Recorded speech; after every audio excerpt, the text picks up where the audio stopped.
Montessori Grandma. Episode 47. Botany Part 5. The Physiology of Plants. Flowers, Fruits and Seeds.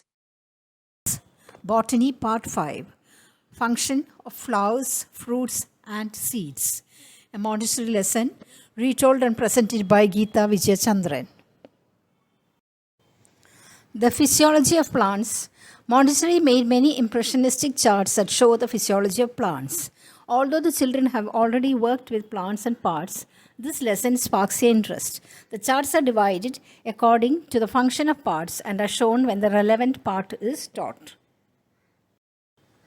Plants and their importance. Plants are living organisms that produce food for themselves. They act as a primary source of nutrition for all life forms on earth.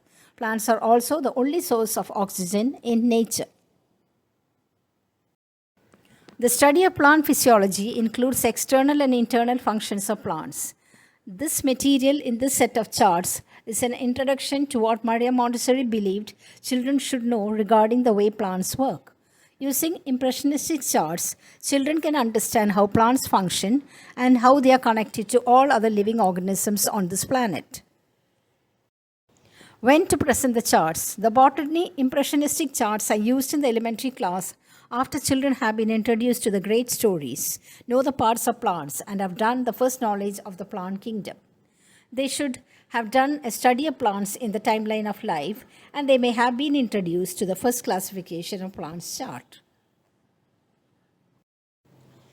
The purpose of the botany impressionistic charts is to help children learn about the needs of plants and their functions while sparking their imagination with stunning graphics, fascinating short stories, and easy experiments. The stories are read together using the large impressionistic charts, which leave great impressions on children. Experiments are conducted along with the stories and are left at the children's disposal on the shelf when appropriate. These beautiful illustrations are drawn by hand. In the earlier video, we had looked at functions of leaves. Let us now look at functions of flowers, fruits, and seeds. Flowers, they are the most colorful and attractive part of a plant. Use a real flower for dissection. A flower contains four main parts: sepals, petals, stamens, and carpel. The sepals are the green parts of a flower found below the petals that protect flower buds from injury. Petals are also known as corolla. They are the colorful parts of a flower found above the sepals that help in pollination. The stamens consist of an anther and a filament. They are the male reproductive parts of a plant producing male sex cells or spermatia. Carpel consists of stigma, style, and ovary. They are the female reproductive part of a plant producing female sex cells or ovules. Look at the variety of flowers. Some flowers have petals and stamens of 3 or multiples of 3, while other flowers have petals and stamens of 4 or 5. But never 3 or multiples of 3. We will look at these in detail later. The children realize that ferns, mosses, and seaweeds have no flowers and belong to the group called cryptogams. The function of flowers is in helping in the sexual reproduction of plants. Flowers help in stimulating pollination in plants and fertilization of the ovule. When the flower is in bloom, it's time for festivity. When you go to a fair, you see people selling many things. They call out, "Come one and all, have a drink." Here the brightly colored flowers are calling out to all the insects around, "Come, come, and have a drink." The scent of the flowers and their bright colors attract insects from far and wide. This drink is really the nectar of the flowers. The flower continued, "While you drink my nectar, I will dust you with a powder called pollen." The insect, once satisfied with the drink and powder application on its body, move on to another flower and want to have a treat of the nectar from that flower also. When the pistil is ripe, it is sticky. When the insect visits the flower, some of the pollen from its body sticks on the pistil. This is how flower makes sure that the pollen goes from one flower to another. This goes on all the time as the insects have hairy parts that make the pollen stick to its body. Fertilization of plants. Pollen from one flower reaches the next flower and travels to the ovary where it fertilizes egg cells, that is the ovules, to make seeds. This is called fertilization. Let us look at some flowers. Tiger lily and pansy. These flowers have black dots that lead to the center. It is as if they are saying, "This way to the restaurant." Hibiscus and nasturtium are so particular about who gets their nectar that they keep it deep down in the spur so not all insects can get it. They even have little hairs to stop small insects from entering. What does the snapdragon and the figwort do? Snapdragons have a platform and they only invite the heavy insects into them. The insects have to be heavy enough to be able to open the corolla to get to the nectar. Figworts smell and look like rotten meat, so that wasps will be attracted to them. Some more flower magic. Gauze flower is closed and the bee opens the flower, takes the pollen and nectar and leaves. The flower cannot close itself. This allows other insects to know that the nectar of this flower has already been taken. Daisy, dandelion and marigold have their real flower in the center. Though the white parts on the outside look like petals, they are not petals at all and are called floral bracts. These attract insects at night with their beautiful scent. The bee orchid is visited only by bees. Birds also help in pollination. The hummingbird with its long beak can reach deep into the spur of the flower for the nectar. In the Arctic flower, there is a golden area around the pistil which is a few degrees warmer than the rest of the flower. The insects come to get warm and in this way they pollinate. Are insects the only ways of pollination? Plants like willows, oak, grass don't produce any scents or petals. They use the wind for pollination and they produce large amounts of pollen which is found on feathery stamens. Once the work of the flower is done and fertilization has taken place, the flower fades and dies. The ovary develop and are called fruits. Let us now look at fruits. Fruits are the ripened ovary found in flower. Some fruits have only one seed.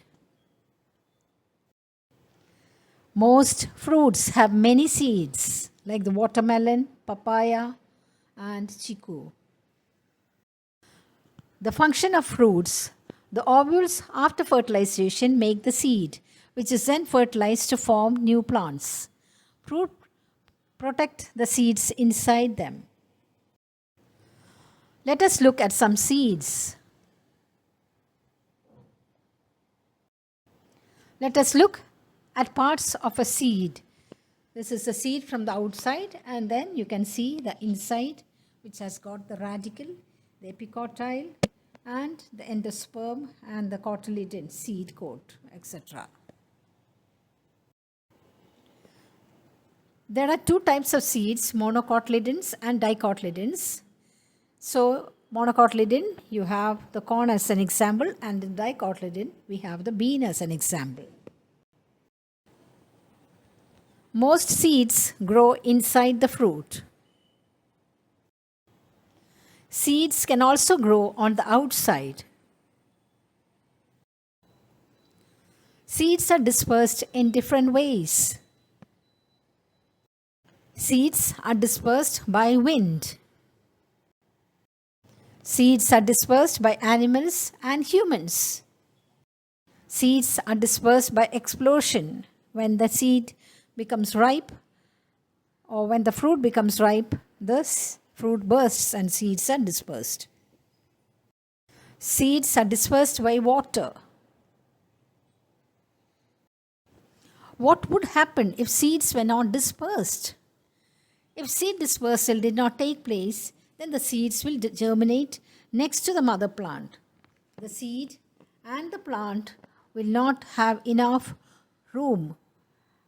No sunlight and water will be able to get there. This will result in the baby plant dying. Seed germination is a process by which a plant grows from a seed. The sprouting of a new plant from a seed is the initial step of plant growth and development.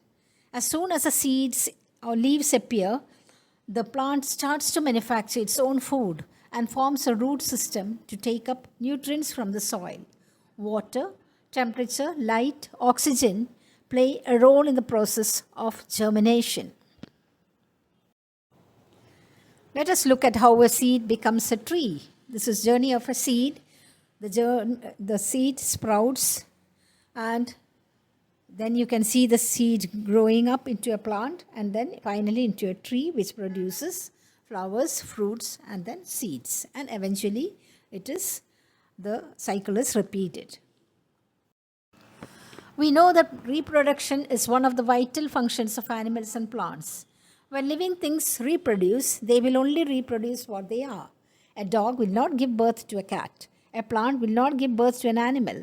A mango tree will give birth only to a mango tree. Here on this chart, we have a tree talking to its baby seed. Montessori considered this chart very special. The seed is ready to go on its life journey. The seed is going to undertake the task of its life. It is like the mother telling her baby who is going out with a backpack. Go, my child, into the world. I have given everything I have to you. Go and create others like you and spread our name. Remember, you belong to the family of dicotyledons, and it's up to you to hold high our family name. This is an important message to all living things.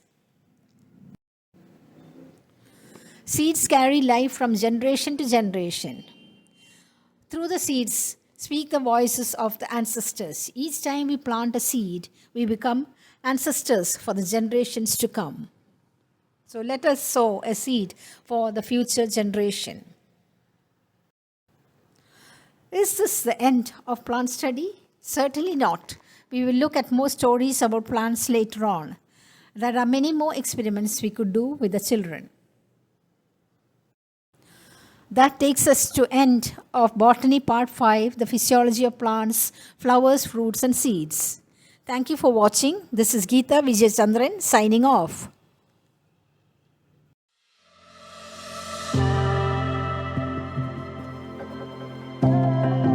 Montessori Grandma.